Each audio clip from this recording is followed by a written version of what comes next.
د لغمان والي محمد اقبال عزیزي له ژورنالستانو سره په غونډه کې هغوی خپلو مسؤلیتونو ته ځیر کړل. د لغمان والي محمد اقبال عزیزي په یوه غونډه کې چې د خپلواکو او ناخپلواکو رسنیو غړو سره د ولایت مقام د غونډو په تالار کې درلوده، په مشرانو جرګه کې د دې ولایت سناتور حاجي مکرم خان ناصري او اغلې واحدې صافۍ هم ګډون کړی و. په اثر کې د ژورنالستانو خپلواکي ټولنې رئیس شاولي نیازي د ژورنالستانو غړي لغمان والي ته وپېژندل، د دې ټولنې شوي کارونه یې ورپه ګوته کړل او شته ستونزې د اوارې په موخه ورته وړاندې کړې. وروسته د اطلاعات او فرهنګ رئیس فیضان الله پټان د فرهنګیانو ځوانانو په کړنو رڼا واچوله، ډاډ وښوده چې د سولې او ثبات لپاره به د ولایتي ادارې ترڅنګ ولاړ وي. دارنګه په لغمان کې د کاونغ خپلواکي راډیو مسؤل نجیب الرحمن انقلابي ځوان هم په خپلو خبرو کې ځینې وړاندیزونه وکړل. د غونډې په بله برخه کې لغمان والي محمد اقبال عزیزي د ژورنالستانو د خبرو تر اوریدو وروسته دوی ته خطاب وکړ. ویل ژورنالستان په ټولنه کې لوی نقش لري، دوی کولی شي د پیښو او واقعیتونو په انعکاسولو سره د سولې او ثبات په راوستو کې اغیزمنه مبارزه وکړي.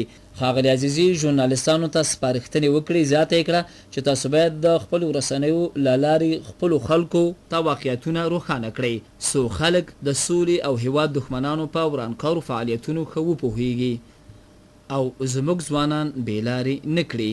لغمان والي محمد اقبال عزیزي زیاته کړه په یوه ولسواکه ټولنه کې رسنۍ کولی شي ولسونه وپوهوي چې د حاکمیت په عملي کولو کې برخه واخلي او خپل برخلیک په خپله وټاکي. لغمان والي د هغو تهدیدونو او ننګونو یادونه هم وکړه چې د ژورنالستانو ژوند ګواښوي. د ویل ژورنالستان د ګواښونو په ګاللو بیا هم د خلکو په خدمت کې دي او په سختو شرایطو کې خپلې دندې ترسره کوي.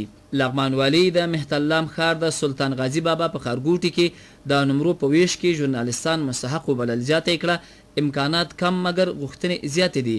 د ژورنالستانو ته ډاډ ورکړه چې د سلطان غازي بابا په ښارګوټي کې به ستاسو برخه معلومه شي.